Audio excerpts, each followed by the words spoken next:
Magandang araw po sa inyong lahat. Bago ko po ituloy ang kwentong ito, ay gusto ko munang sagutin ang tanong ng karamihan kung bakit natigil ang pag-a-upload nito. Dahil po iyon sa nahihirapan akong pagsabayin ang Aswang Killer series at itong Lihim ng Medalyon. Pareho kasi na ako ang may akda nito. Pero dahil sa hindi maawat na pakiusap at pangungulit sa akin na ituloy ang pag-a-upload ng kwentong ito, kaya itutuloy ko na po. Pero babalaan ko lang po ang lahat ha, hanggang 2 o 3 upload lang ito sa isang buwan. Iyon lang po talaga ang kaya ko. Sana po ay huwag kayong magagalit at magmadali. Alam nyo naman na priority ko talaga ang Aswang Killer. Dahil mahaba pa ang kwentong iyon, saka huwag kayong magmadali sa kasunod ng Lihim ng Medalyon. Hanggang dito lang talaga ang kaya ko, 2 hanggang 3 beses sa isang buwan.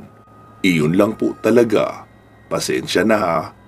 Pero kung magkakaroon naman ng pagkakataon na maluwag ang oras, syempre, susubukan ko pa rin mag-upload ng mas marami kaysa sa 3. Maraming salamat po sa lahat ng naghintay ng kwentong ito.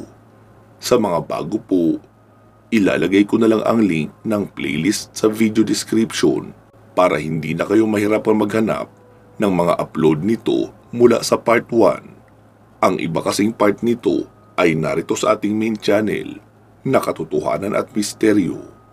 Ang kalahati naman ay naroon sa ating side channel na Kwentong Aswang Comics.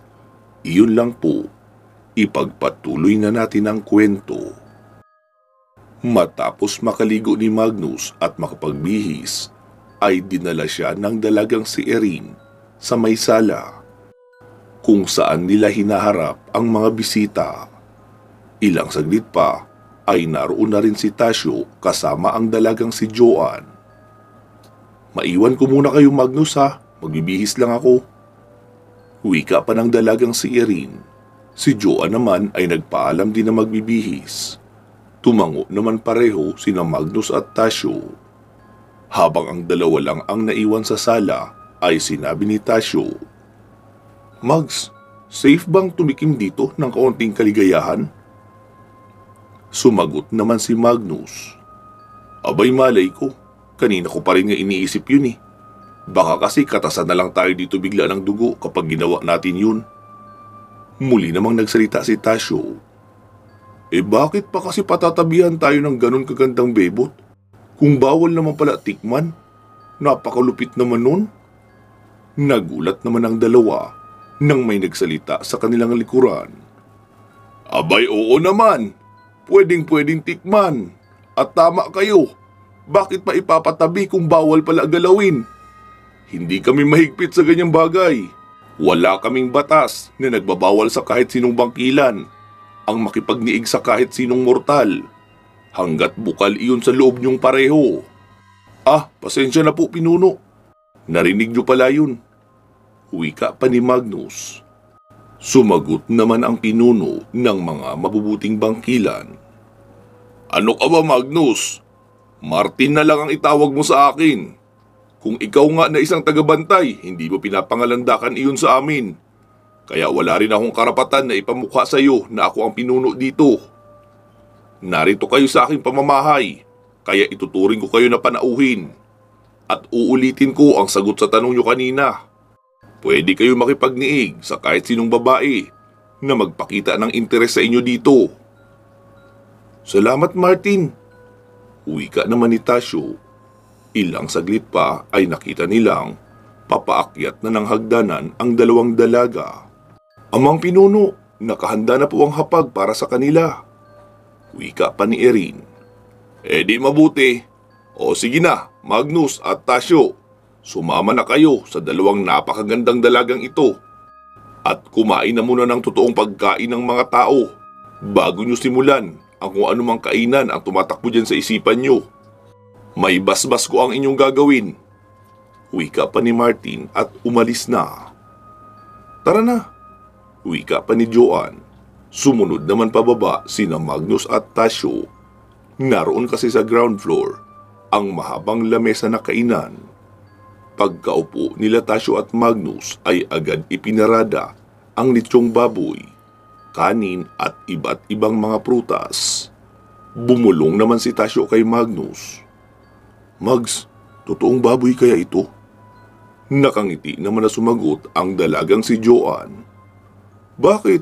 Gusto niyo ba ng tao na pagmumukain nating baboy? Nagulat naman si Tasyo dahil akala niya hindi iyon narinig ng dalaga. Hindi Gusto namin siyempre yung totoong baboy. Totoo nga yan. O eto, resibo. Pinabili namin yan sa litsunan sa ibaba. Sige na, kumain na kayo. Wika pa ng dalaga. Sumandok na nga si Magnus ng kanin. Nagulat pa sila dahil bagong luto ang sinaing na iyon at umuusok pa.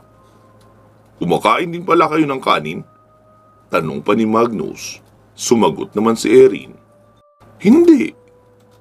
Paano may bigas kayo at may sinaing? Itinuro naman ni Erin ang matandang ginang na nagdala ng inuming tubig at pitsil na may juice sa lamesa. Ayan sila Manang Donita at ang pamilya niya. Mga purong tao sila. Kaya palaging may bigas dito. Napatingin naman sa kanila ang ginang. Oo mga sir, huwag po kayo mag-alala. Purong pagkaing tao yung nakahain. Sumabat naman si Erin habang hawak ang wine glass. Hay naku Manang, pagkain na pampahina. Ano ka ba Erin? Bakit kasi ayaw mong subukang kumain ng kanin at ulam? Si Pinunong ama nyo nga ay nakikita kong kumakain ng kanin at ulam kapag may panauhin siya rito. Maging si Joan at iba niya pang mga ate ay kumakain rin. Mahabang litaniya pa ng matanda. Basta. Ayoko ng ganyang pagkain. Ayoko nang napupuno ang sikmura ko ng laman na hindi ko naman nai-enjoy noong kainin ko. Sumagot naman ang ginang. Kailan ka kakain? Araw-araw ka na lang wine at nakabag na dugo. Ayaw mo rin ng laman loob na idinideliver dito. Saka na ako kakain Manang kapag nakahuli na ako ng tampalasang tao na nanggagahasa ng mga estudyante. O di kaya kapag nagkaroon na ng sagupaan sa pagitan ng lipi namin at ng kabila. Balita ko marami silang tauhan doon na purong tao, mga bagong hawa lang. At kahit mga bangkilan nila doon ay pagtsatsagaan ko na lang din. Sila na lang ang ilalaman ko sa sikmura ko at uubos ako ng isang buo. Gigil na wika pa ng dalaga. Nagsalita naman si Joan. Manang Donita, pahingi na rin pala ako ng plato at kutsara. Naiingit ako kina Magnus Ang sarap nila tignan na kumakain. Tsaka mukhang malutong ang balat ng lechon. Sige iha, saglit lang. Ikaw Erin, ayaw mo talaga? Hi Manang, you're so kulit. Maarting wika pa ni Erin. Nagsalita naman si Joan. Uy, Ate Erin, huwag ka naman ganyan magsalita kay Manang kapag narinig ka ni Ama. Bakit? Wala naman ako sinasabing masama. Naglalambingang usapan lang naman tayo dito. Hay, basta ate, binalaan na kita. Alam mo namang ayaw ni Ama na ganyan tayo magsalita sa mga kasamahan nating mortal. Oo na. Sige, ulitin ko na. Manang, pahingi na lang po pala ng cake. Maarting wika pa ni Erin. Sige iha, ikukuha kita. Muling sagot naman ang kasambahay na naroon na banda sa kusina. Hanggang sa may biglang nagsalita mula sa likuran ni Magnus. Talaga kayo no? Kapag may kasamang magagandang chicks, nakakalimutan nyo na ako. Uy, Maris, ikaw pala. Halika na, kumain ka na. Sumagot naman si Maris. Sagutin nyo muna ang tanong ko. Ano, tama ba ako na hindi nyo ako hinahanap? Hinanap kaya kita. Uy, yung totoo. Baka nakakalimutan mo kung sinong kaharap mo. Kayang malaman ng isang inang babaylan kung nagsisinungaling ang kausap niya. Wika pa ni Maris. Sumabat naman si Tasyo. Actually, hindi ka namin hinanap Maris. Baka kasi abala ka sa kung anong masarap at masayang bagay na ginagawa mo. Ayaw namin makaistorbo syempre. Tumayo namang muli si Maris mula sa pagkakaupo sa upuan sa hapag. Mga sira, hindi ako katulad nyo na ganyang bagay ang nagpapasaya. Galing kami ni Joyce sa labas, kumalap ng mga ugat at ibang sangkap na gagawin para sa panlaban sa bangkilan na maaaring makaharap natin. Ah, ganun ba? E di magugas ka na pala ng kamay mo sa kusina at sumalo ka na dito. Wika pa ni Magnus. Sumagot naman si Maris. Hindi na, mag-enjoy na lang kayo dyan sa dinner date nyo at ipuproseso ko pa yung mga sangkap na nakuha ko. Wika pa nito at umalis na kasama si Joyce na nakangiti lang na nakikinig. Naging masaya ang kainan nila Magnus at Tasyo kasama ang dalawang magagandang dalaga na anak ng pinunong bangkilan na si Martin. Lalo ding naging magaan ang atmosfera ng usapan dahil meron din silang isa pang mortal na kasama sa hapagkainan, si Aling Donita, ang kasambahay ng maharlikang pamilyang bangkilan. Matapos ang masarap na kain, ay dinala na silang muli sa sala sa itaas at ipinarada ang mamahaling uri ng alak. Wow, tamang-tama ito pampatunaw. Wika pa ni Tasyo. Si Magnus ay kumuha na rin ng alak. Maging ang dalawang dalaga ay meron din. Grabe kayo uminom ng alak Ano yan, juice? Wika pa ni Tasyo. Sumagot naman si Joanne. Hindi naman kasi kami nalalasing basta-basta ng alak. Yung pait lang ang ini-enjoy namin dito at init sa katawan. Pampatay na rin ito ng cravings para sa dugo. Ayaw kasi ni Ama na madalas kaming nagkukonsumo ng dugo. Dahil kapag nasanay daw kami sa sobra-sobrang pagkonsumo, ay magiging addict na kami doon. Baka pati mga kasama namin sa bahay ay makain na rin namin kapag nakalimot kami. Dapat pala marami kayong stock na alak. Sabat naman ni Magnus. Oo naman, isang malaking silid na puno ng alak ang meron kami dito. Hindi naman yun problema. Kasi gamit ang hipnotismo ay kaya naming hingiin ang isang truck ng alak na idinideliver sa isang grocery sa bayan. Pero yung mga hard na alak lang ang kinukuha namin at mamahalin. Wow, dami palang benepisyo ng pagiging bangkilan, no? Wika pa ni Tasyo. Bigla naman siyang inangilan ni Joanne at inilabas ang pangil habang inilalapit sa kanyang leeg. Bakit, Tasyo? Gusto mo na rin bang maging katulad namin? Nagulat naman si Tasyo at napatayo. Hala, joke lang. Masyado ka namang seryoso dyan, Joanne. Natatawa naman ang dalaga at sinabing, napaka-nervyoso mo talaga, Tasyo. Paano ka naging secret agent kung ganyan ka pala ka matatakutin? Sumagot naman si Tasyo. Sa trabaho ko, mga tao lang din naman ang target na iimbestigahan. Tapos kapag mga hindi na pangkaraniwang tao, ay moroon pagmamanman lang ang ginagawa ko. At paghahanap ng lokasyon, si Magnus at Maris ang bahalang humarap sa kanila. Sila itong may mga superpowers Muli namang nagsalita si Joanne. Bakit hindi ka magpahawa ng pagkabangkilan para may sarili ka na ring superpowers na magagamit mo sa pag-iimbestiga at mapoprotektahan mo rin ang sarili mo nang hindi ka umaasa kina Magnus at Maris? Sumabat naman si Erin. Oo, pero kapag hindi kinaya ng dugo mo ang dugo namin, mamamatay ka. Muli namang nagsalita si Joanne. Ano ka ba naman, Erin? Tinatakot mo naman agad.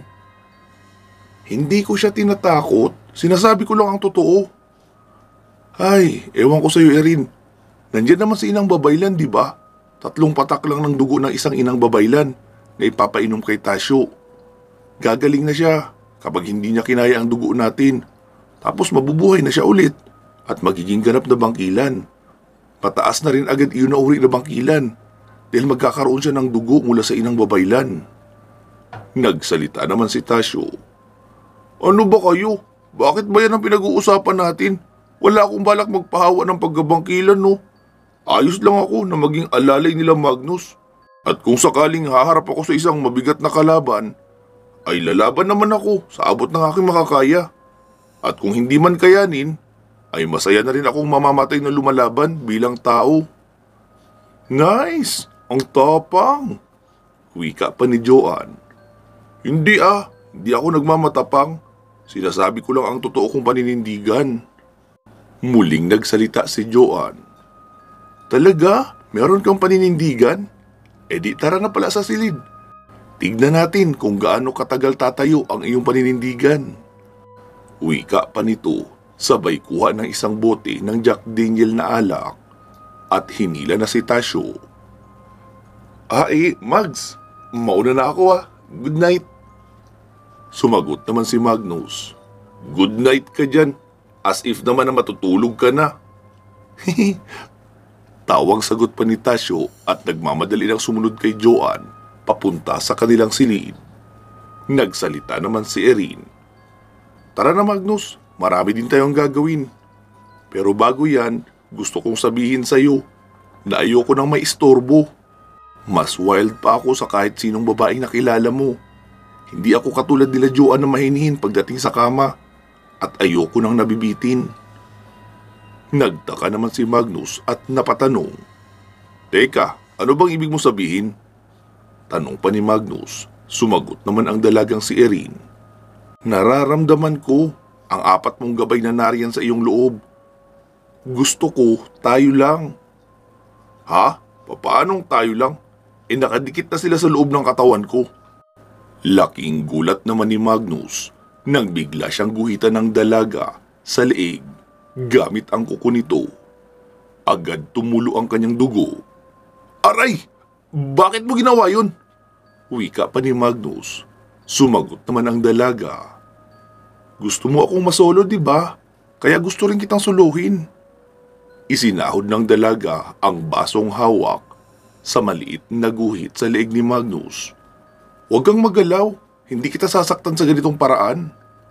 Noong mapatakan na ng 3 patak ng dugo ni Magnus, ang baso ay binuhusan iyon ng dalaga ng alak, tapos gumuhit din sa sarili niyang pulsuhan at nagpatak ng dugo doon. Isang dila lang ng dalaga sa sariling sugat ay agad na iyong naghilom. Mabilis lang din noon dinilaan ang sugat ni Magnus sa leeg at naghilom din iyon agad. Hinalo-halo ng dalaga ang pinagsamang dugo ni Magnus, dugo niya at alak sa baso, sabay bitaw ng orasyon. Vultre, Castria Piras. Naglabas ng liwanag ang likidong nasa baso, tapos umuso. Uminom mula doon ang dalaga, tapos ibinigay din kay Magnus ang kalahati. Oh, inumin mo. Straight up ha. Para saan naman ito? Para makatulog muna ang mga gabay mo. Bukas pa sila magigising. Kasabay din ang paggising mo bukas. Sigurado ka? Oo.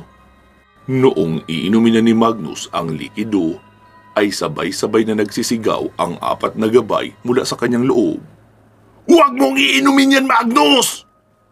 Kapag nalagay ka sa panganib, ay hindi mo kami magagamit! Sigaw pa ni Pyro sa loob. Nagsalita naman ang dalaga. Sabihin mo sa mga gabay mo, walang mangyayaring masama sa iyo. Dahil narito ka sa pamamahay namin. Kaya pwede na silang matulog muna ng mahimbing.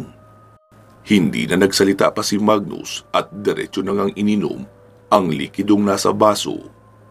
Ilang saglit pa ay tila nawala na ng lakas ang mga tuhod ni Magnus at napaluhod. Inalalaya naman siya agad ng dalaga. Bakit ka kasi umaasa sa lakas ng mga gabay mo? Tignan mo, nawala lang sila saglit nang hina ka na. Oh, uminom ka muna nito. Wika pa ng dalaga, sabay dukot sa isang ice chest na nakalagay sa tabi. Ano ito? Tanong pa ni Magnus. Sabaw yan ng buko na inihahatid sa amin dito tuwing umaga ng mga katutubo. Pampalakas daw yan ng katawan. Agad naman iyong ininom ni Magnus at unti-unti na gumaan ang kanyang pakiramdam. Oh, tara na sa kwarto. Pahabain na natin ang gabing ito. Wika pa ng dalaga na may nakakaakit ng ngiti sa labi. Pagkapasok sa silid ay sinabi ni Erin kay Magnus na maligo na muna ito para presko ang pamamahinga. Napangiti naman si Magnus sa isip niya habang sinasabing, "Pahinga ba talaga? O gusto mo lang na mabango at malinis habang nagdidigmaan?" Pumasok na si Magnus sa CR upang mabilisang maghugas ng katawan at magsipilyo na rin. Nasa kalagitnaan pa lang siya ng paliligo sa shower ay nagulat siya nang biglang may yumakap sa kanya mula sa likuran. Pagkaharap niya ay ang mistisang dalagang si Erin na pala iyon. Wala na rin iyong suot na kahit anong saplot. Saglit silang nagkatitigan at dahan-dahang naglapit ang mukha.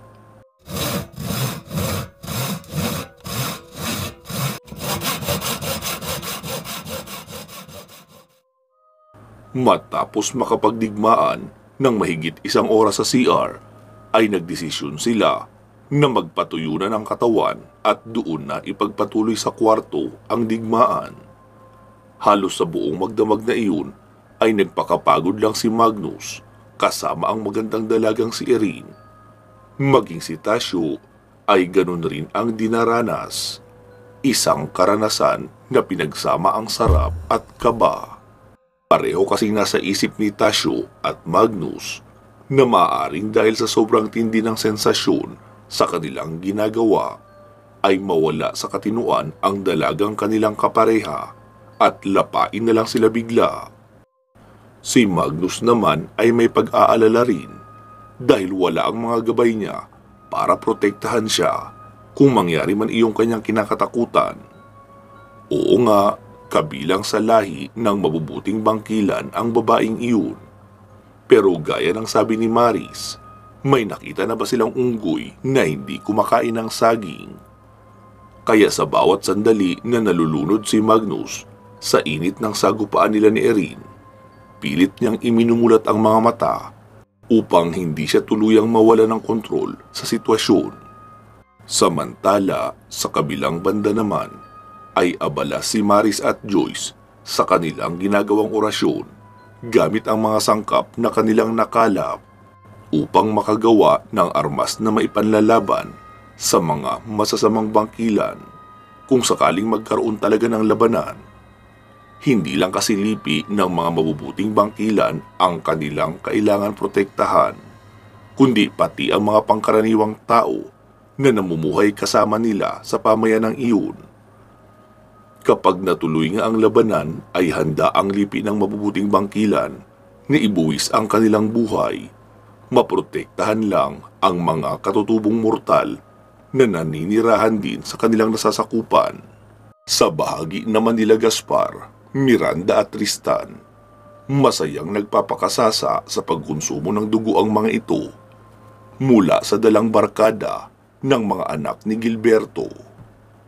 "Ano, Gilberto? Handa na ba ang pangkat mo para lusubin ang lipi ng iyong kapatid?"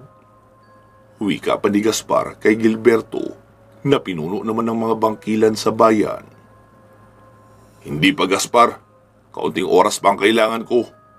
Kailangan makapagsalin pa kami ng pagkaaswang sa ilang mga kabataan para mas dumami pa ang bilang namin." Sumagot naman si Gaspar.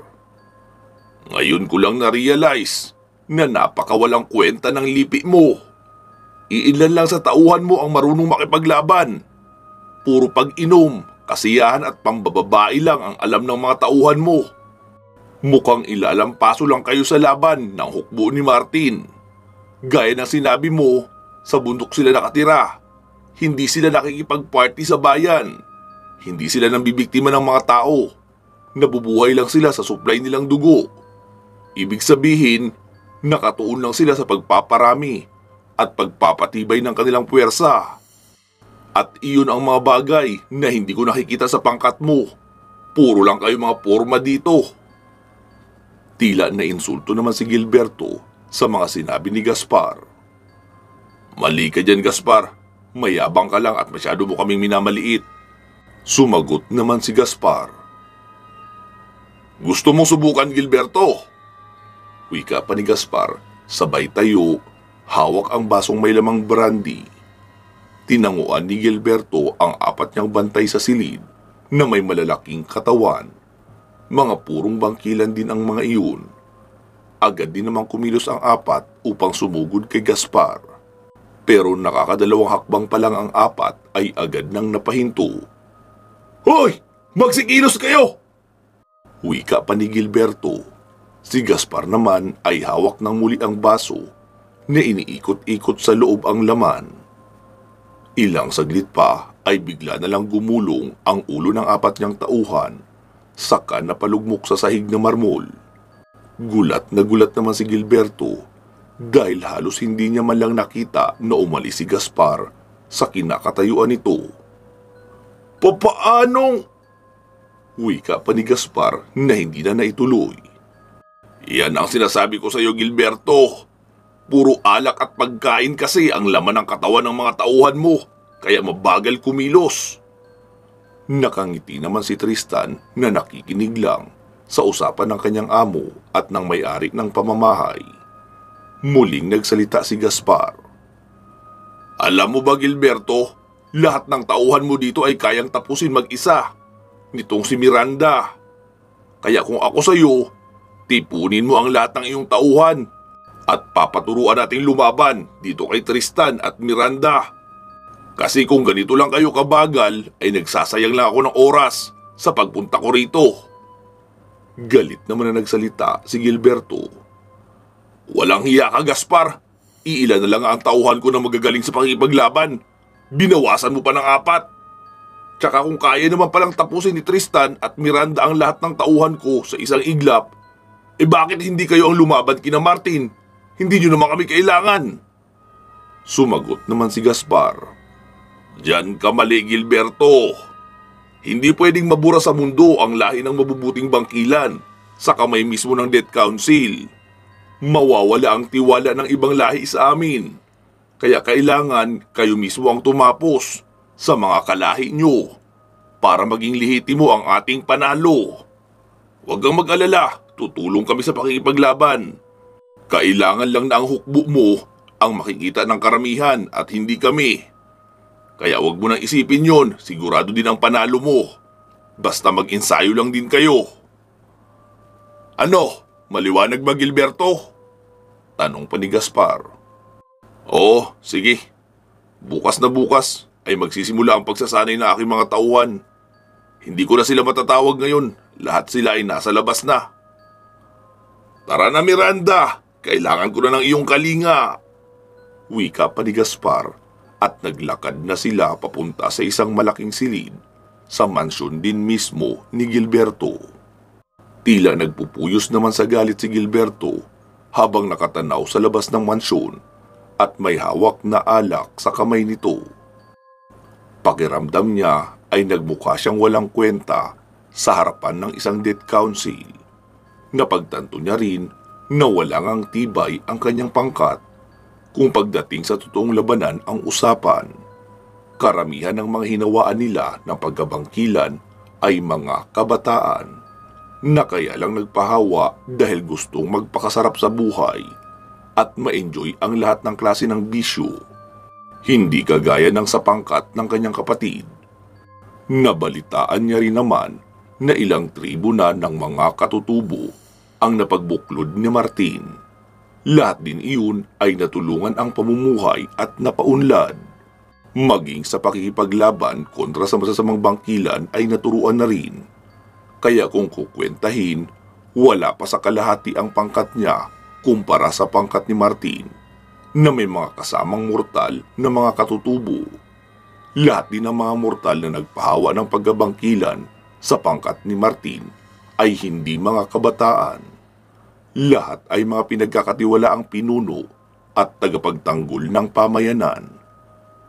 Kaya masasabing matured mag-isip at ginagamit ang kakayahan na nakukuha sa pagiging bangkilan upang protektahan ang kanilang pamayanan at ipagtanggol ang mga inosente. Kinabukasan, nagpatawag ng pagpupulong si Martin sa kanyang nasasakupan. Maliban sa mga kapwa-bangkilan ay ipinatawag niya rin ang mga pinuno sa 3 tribo ng mga katutubo na naroon sa kanyang nasasakupan. Sa bawat tribo ay 2 malalaking pamilya ang itinatalaga niyang mamumuno. Isang pamilya ng purong tao at isang pamilyang nagpahawa ng pagkabangkilan.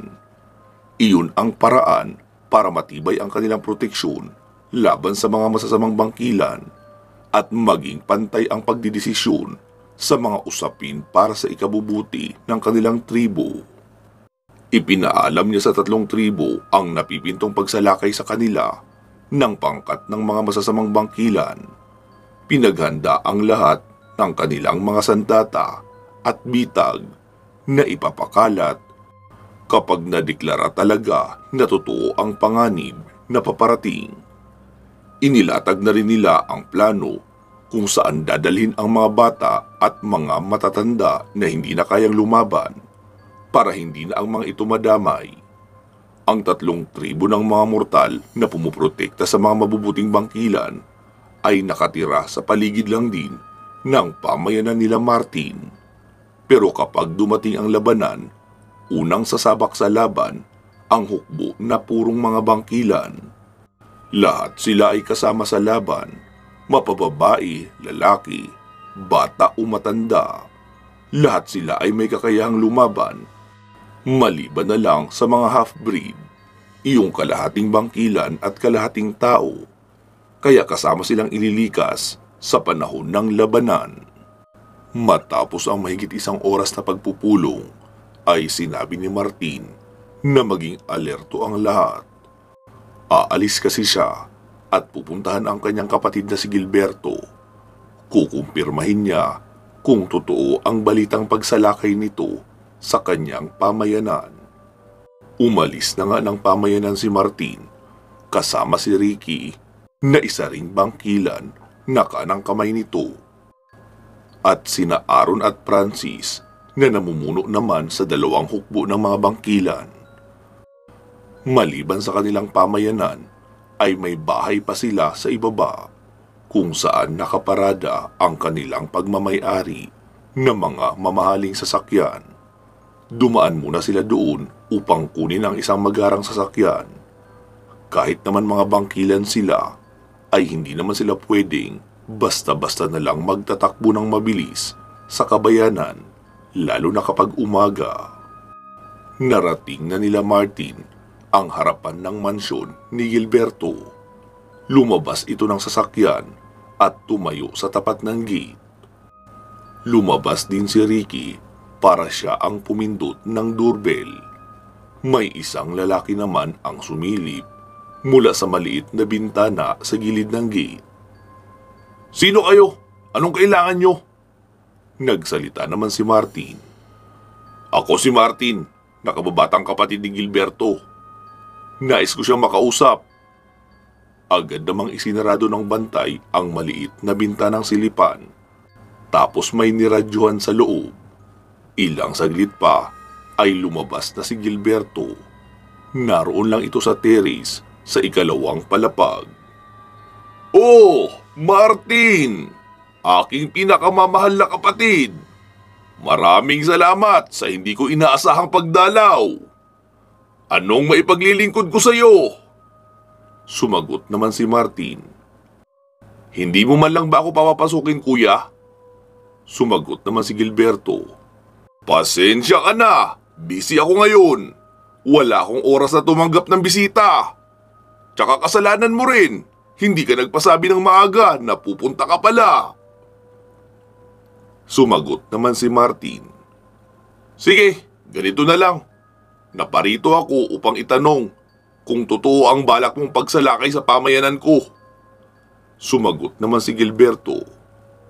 "Ang totoo niyan, kulang ang statement mo, kapatid.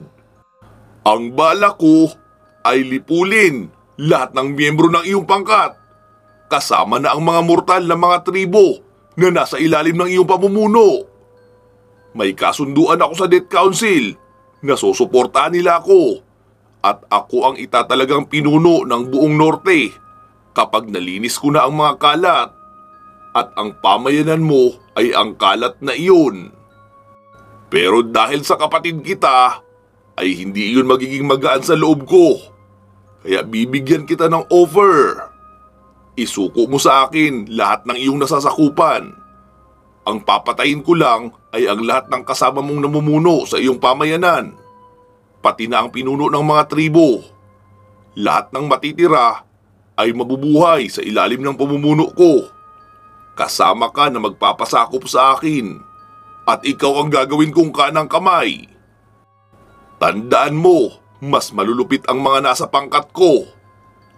Lahat kami rito ay mamamatay tao. Walang nakakaligtas sa kamay namin. Sumagot naman si Martin. Maganda yung alok mo, pero pas ako dyan kuya. Oo, tama ka. Lahat kayo dyan ay mamamatay tao.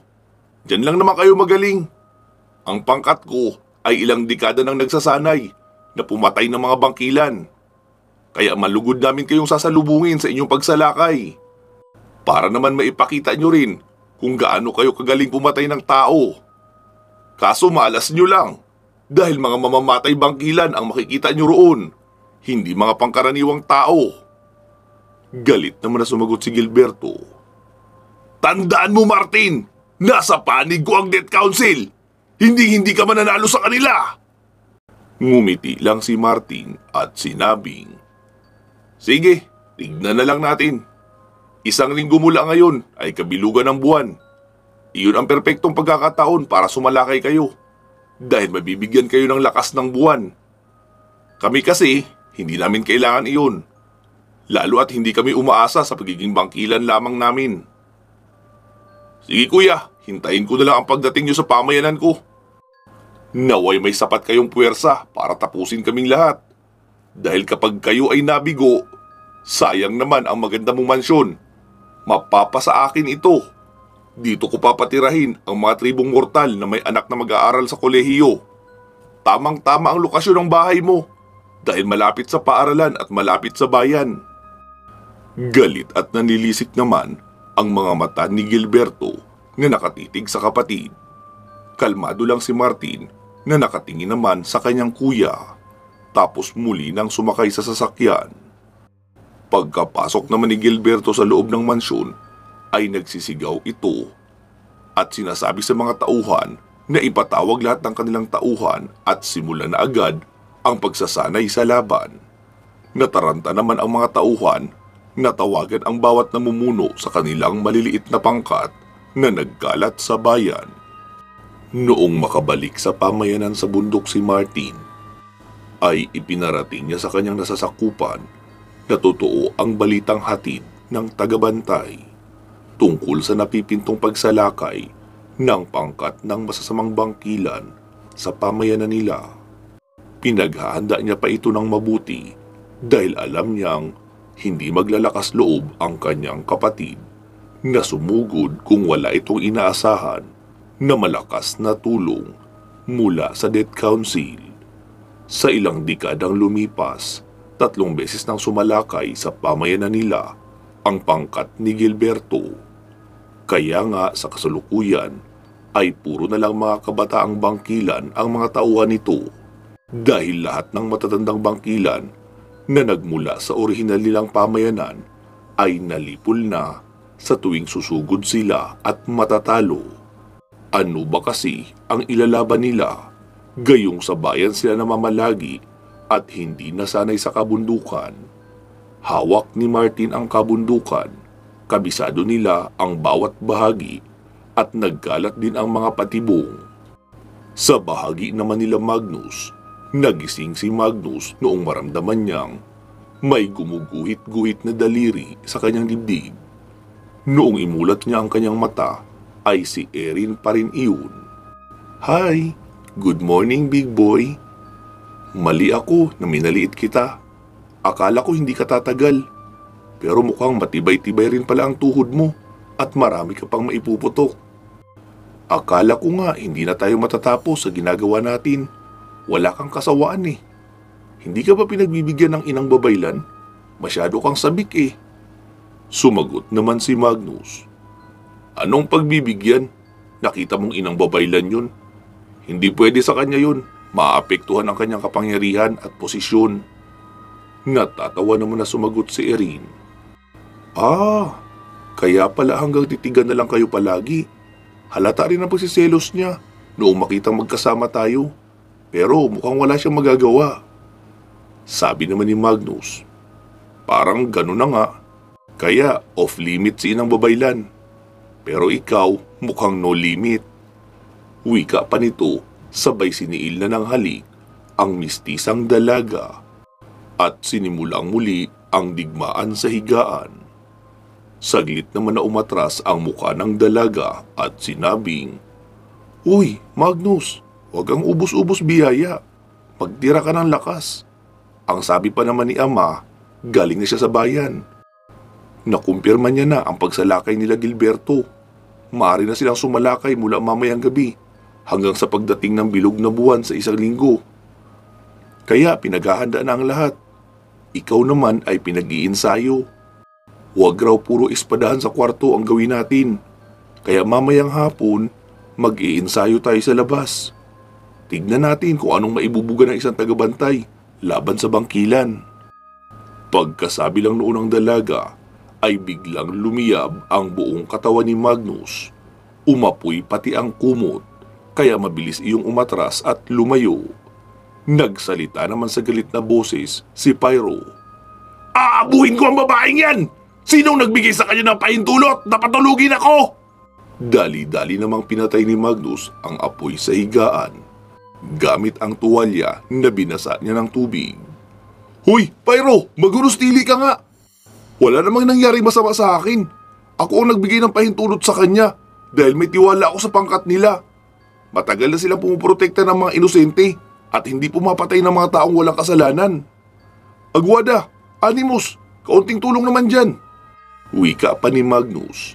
Mabilis naman may bumuong manipis na ipo-ipo na may tubig sa paligid ni Magnus na nagpatay ng apoy. Nagsalita naman si Animus. "Tagabantay, maging aral sana sa iyo ito. Hindi kami naging tagabantay para utusan mo kung kailan kami magbabantay o hindi. Kung kailangan mo ng privacy, magpaalam ka ng maayos. Hindi yung basta mo na lang kami isasantabi at papatulugin. Kung ikaw may tungkulin ka bilang tagabantay, kami rin meron bilang gabay. Hindi kami matutuwa kung merong hahadlang sa aming ginagampanang tungkulin. Nagkakaintindihan ba tayo?" Oo, pasensya na kayo." Natatarantang wika pa ni Magnus. Bigla nang humupa ang ipo-ipo at nawala na rin ang apoy, kasabay ng pananahimik ng mga gabay. Nakita ni Magnus na naroon naman sa may sulok ng silid si Erin, habang nakatapis lang ng tuwalya sa katawan at natatawa. "Oh, bakit ka tumatawa dyan?" tanong pa ni Magnus. "Nakakatawa naman kasi ang mga gabay mo. Ang init ng ulo kaya aga-aga."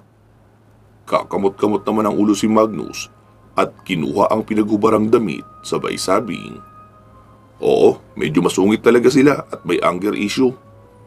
Pero tinanggap ko na lang din. Parte na sila ng pagkatao ko bilang tagabantay. Sila din ang protection ko sa lahat ng oras kahit patulog ako." Wika pa ni Magnus, sabay nagpunta na sa CR upang maligo at makapagbihis. Pansamantala muna nating puputulin dito ang ating kwento. Magsama-sama tayong muli sa part 110. Mag-iingat po kayo palagi at hanggang sa muli.